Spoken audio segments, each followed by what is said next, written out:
Today for Devotions with Daniella, we are reading from Daniella's book, Uncultured, about growing up in the Children of God religious cult and then going into the cult of the U.S. Army. This is Chapter 16, Jesus Freaks. Houston, Texas, 2005. On an ordinary January morning in the uneven heat of Houston, I stood outside my apartment door with a cup of coffee and a cigarette, steeling myself for another day at Lamar High. I quickly learned I would never fit in and had mostly stopped trying. I saved my energy for classes, for homework, for work, for being an exemplary student while outside those long hallways, I was barely scraping by. Over the previous year and a half, I'd learned the basics, what a dress code was, where the financial aid office and the free lunch line were, and how to beat the after-school rush to catch the city bus to work at Chick-fil-A. And later on as a data entry law firm clerk. I'd learned that number 2 pencils were the only tools for Scantrons, that when teachers praised my hard work catching up in front of the class, it made everyone hate me more, and that walking through the cafeteria scared me to death, like everyone was watching me, waiting for me to put myself into one of the groups so they could figure out what box I fit into, but I didn't fit into any of them. Like I'd hoped, I excelled at school, top in English class, and a natural teacher's pet, but only because the adults were less terrifying than the students. But I never had to pretend to love school for the teacher's benefit. While other students skipped more classes than they attended, you couldn't have paid me to stay away. I hadn't missed a single class since I started. That day, the apartment door propped open, mid-exhale on my cigarette, while the morning news sounded from the television inside. I heard a name I'd never imagined reaching me again, Davidito. My mind saw images of a little brown boy, the first of the Children of God's Jesus babies, the kids born from using sex as a tool to attract converts. He hadn't been just any little boy, he'd been Mama Maria's son, and Grandpa and Mama had raised him as the crown prince, the one who'd take over the children of God and lead us into the apocalypse. To prepare him, they raised him as a sexually liberated child. And Auntie Sarah, Davidito's head nanny, had literally written the book in his name, The Story of Davidito, the explicit 762-page how-to text and photo album on pedophilia for God. My feet pulled me back into the apartment with a will of their own, smoke trailing in behind me. I stared at the TV, stunned, as the face of Ricky Rodriguez, little Davidito, all grown up, flashed across the screen. I heard the words murder-suicide, vigilante, and Children of God, cult. Cult. And as the newscaster repeated it again and again, cult, cult, cult. The Children of God cult. I had learned all about cults growing up. Cults were evil. Cults were cruel. Cults believed the wrong thing. Cults brainwashed people. Cults were other people, like those guys in Waco or Jonestown. I put the cigarette to my lips, smoking in the apartment in clear violation of the lease. I held the smoke in my lungs as long as I could. Then, gasping for breath, I released it, enjoying the pain, reveling in the smoke searing my lungs, which hurt far less than the news story flooding into me. I hopped onto the couch, shaky, unconvinced my legs would hold me. The newscaster's voice was steady and calm as she explained that, on Saturday in Tucson, Rodriguez, 29, invited one of his former abusers to dinner in his apartment, where he stabbed her multiple times before slitting her throat. He drove all night across the desert to a small border town in California and called his estranged wife, distraught. He cried to her, lamenting that he wouldn't be able to carry out his plans to find and kill his mother and the other cult leaders. He told Alexia, the girl he'd loved since his youth, I never realized how hard it would be to take a life. He'd been planning for months, buying weapons and releasing videos calling for survivors to join him on his quest for justice. Nevertheless, he told her how shocking it was when his childhood abuser lay on the ground in his apartment, blood from her severed carotid artery soaking into the carpet, looking up at him with complete confusion, still not understanding what she had ever done wrong, still truly believing that she'd raised him with love. He said goodbye to Alexia and hung up.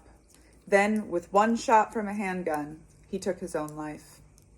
Davidito, dead. Davidito, the boy who grew up alongside Mom. Davidito, the son of the prophet.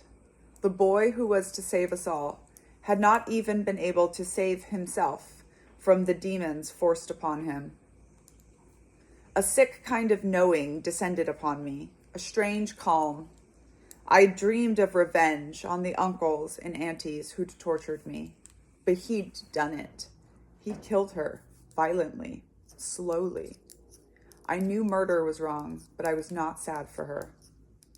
The news kept calling him a vigilante, a victim avenging children like himself and his sisters. Children like me, I thought, like my sisters, my friends, my mom, who also suffered her whole life. A child grown in a group that trafficked, exploited, abused, and betrayed its children in the name of God. When Davidito left the family 5 years prior, the leaders talked about him like he'd been crazy, the same way I knew they'd talked about me. But standing in the mess of my apartment, I realized the truth. That poor boy never had a chance, never allowed to grow up, stuck on the pages of what has been called one of the worst cult artifacts ever produced. A man who dominated all our lives in his child form. He tried to run, tried to hide, tried to forge a normal life, tried to forget us, and when all that failed, he tried to avenge us. Somewhere outside, I heard the whoosh of air from the city bus brakes, the one that took me to school in the normal world I'd cobbled together outside the family. But I couldn't pry myself off the sofa, putting my cigarette out on an old napkin on the end table. There was no way I could make myself go to school. No way I could pretend to be even slightly normal. I'd been pretending for the last year and a half, and I realized I was exhausted. At that moment, giving up seemed like the only real option. I would never fit in. Davidito had tried, and look at what happened to him. We were too different, too broken to ever make it in this world. How could I even explain my absence? If I told them the truth, would they believe me? Do people realize that it's possible to become an adult without ever having been a child? How could I explain that, yes, I looked whole on the outside, but my skin was just a thin bag holding the jagged pieces together?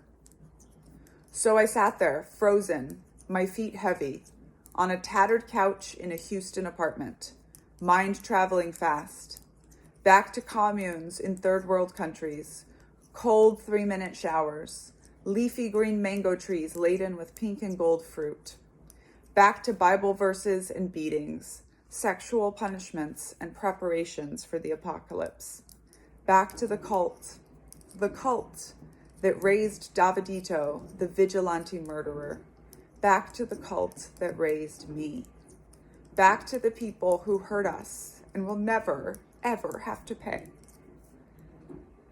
Back to the adults so busy trying to save lost souls for God that they forgot to save us, the children of the children of God. The speakers buzzed as a Texan voice blasted through the classroom. Daniella Messianic, please report to the counselor's office. The chemistry equation I struggled to balance evaporated. My heart began to beat fast. I'd been waiting for that call, fearing it for days. I knew the next steps. Interrogation, expulsion. I couldn't believe I had been so weak, so gullible, so trusting. Whatever was about to happen was my fault. I had exposed my secrets to the system, something I'd been trained since birth not to do. I deserved whatever was coming. Eu já volto, I chirped to Dr. Bernardo, whose native European Portuguese always made me smile. I tried to act normal as I placed my books into my backpack, hoisted it over my shoulder, and walked out of the room. As soon as the door shut behind me, I couldn't breathe. What if I never saw Dr. Bernardo again? What if this was the last time I'd ever hear the way she spoke Portuguese, like she had cotton in her mouth, compared to the Brazilian version that rolled from my tongue? Chatting with her was the closest to home I'd felt since leaving it. Home. What did that word even mean? Was home Brazil? My apartment? Was home back with the family? I walked down the never-ending hallway, grateful that I was alone. The gray-green lockers like tombs in front of me as my mind raced through the possibilities. Where would they send me? How many police cars waited for me? Could I walk out an emergency exit without setting off the alarm? Each step brought me closer to Mrs. Karen Crawford, the assistant principal with all the power and none of the empathy, who I knew waited for me at the office. I imagined her standing at the door with her blonde hair pulled back, her brows furrowed above her blue eyes, her arms tightly crossed, her lazy Texas drawl scathing, angry that I tricked her into letting me go to school, that she'd been made to look like a fool. She was the someone in power Dougie had demanded to see, and I remembered how she pushed my documents back at me with disdain, confirming what her secretary had already told me. "You don't exist, darling," she had repeated, and laughed, as if I was the best joke she ever heard. As I approached the office, I reminded myself of my training. Keep cool with the cops, always smile, and say as little as possible. I peered through the glass door, but the activity inside appeared strangely normal. No cops, no sign of Miss Crawford. I held my breath and opened the door. "Daniella, it's so nice to see you again." The warm, Houston-tinged voice of Mrs. Sharon Raybon, my guidance counselor, startled me with her calm greeting. With her soft brown hands, she opened the door to her interior office and motioned me inside. I bowed my head as I followed her into her quiet, cool office. I still didn't know where to place my eyes around adults. Ms. Raybon lowered herself into her chair, briefly adjusting a photo of a striking young man with a close-cropped fade and dark skin that stood out in perfection against a dark blue uniform. I could see my paper sitting in the center of her desk. The reason I was in trouble now. The college entrance essay I'd been assigned to write in senior English class 2 days after the Davidito murder-suicide. The essay I'd written without thinking, still reeling from the news. A quick decision made in class. The essay was titled, "I Was Raised in a Cult," as if I had no discretion whatsoever. My clammy hands adjusted my short skirt to cover more of my thighs. I fidgeted until I could justify it no more, until the silence became ridiculous. Then I glanced up, expecting to see eyes filled with coldness and finality, the look of someone about to tell me I had to go, that there was no place for someone like me in this world. Instead, Ms. Raybon leaned back in her chair, her fingers steepled under her chin. "Daniella," she said, speaking calmly and slowly, like one might speak to a cornered animal. "We've got some time." She picked up my essay, turned it face down, and continued. "I want you to tell me this whole story. I don't know where to start. Where did those words come from? I did it again, trusting the system. I should know better. Will I get to stay in school?" "Just take a breath, dear," she said. "I'm not in the habit of kicking children out of school for having complicated backstories, especially not children in situations like yours." Her emphasis on the word children stood out. It felt foreign to me and bounced around my head until I squirmed. I hadn't thought of myself as a child for years, or maybe ever. Seeing my hesitation, she picked up my essay from the desk, read for a moment with furrowed brows, then looked at me, her eyes serious and searing in a way I could not read. I looked down at my lap. I was the cornered animal, trapped. She rustled through some papers, and I glanced up to see my transcript in her hand. I see that you live here on Westheimer Road somewhere, she said, naming the same major Houston thoroughfare that housed our high school. Is it a house or an apartment? If I wasn't so terrified, I might have been amused at the thought of Heaven and me being able to afford a house or anything bigger than our one tiny bedroom apartment. It's my sister's apartment, I said. I knew I'd misstepped when I saw her eyebrows go up. She must not have realized I had a sister. Maybe it wasn't on my paperwork. I needed to explain. It's just the two of us there. It's such a great location. I realized I was talking fast, my voice an octave higher than usual. But the look of concern in Ms. Raybon's eyes meant I did something else wrong, so I tried to cover. Heaven's great, I said. She's 10 years older than me and a bartender, so she's not home most nights. I tried to smile. I smiled too much. It's fine because I'm never really there either. It's school, work for me. But she's a good guardian. She even took me to Schlitterbahn when I made the honor roll. I'm doing great. I knew my blabber was the reason we were trained to remain silent. I was never good at that, no matter how high the stakes. It's one of the many reasons why I got punished so much more than the other kids. I was sure Miss Raybon would call the police. Okay, she held her hands up, palms out, a gesture of surrender. That's fine, dear. I always want to make sure that my students have a stable home life. It can be hard to focus on school and your future when you have to worry about what is going on at home. I nodded my head, unsure of how to respond. She was an adult concerned about my life, my wants, my future. It was the opposite of everything I'd ever known. In our communes, kids were a workforce, and school was the lowest priority. What was the point when the world was going to end before I finished 12th grade? Gaining a worldly education that I'd never get a chance to use was selfish. Everything I was doing since I left was selfish. Mrs. Smithson says you're one of her best English students, but you aren't planning to go to college. Can you tell me why? Oh, I interrupted. I'm planning to go to college. Then faltering, I just don't think I can go right away. I looked at her face and took a deep breath. All I've ever wanted to do is go to school. It's why I left the cult. The new word burned my tongue.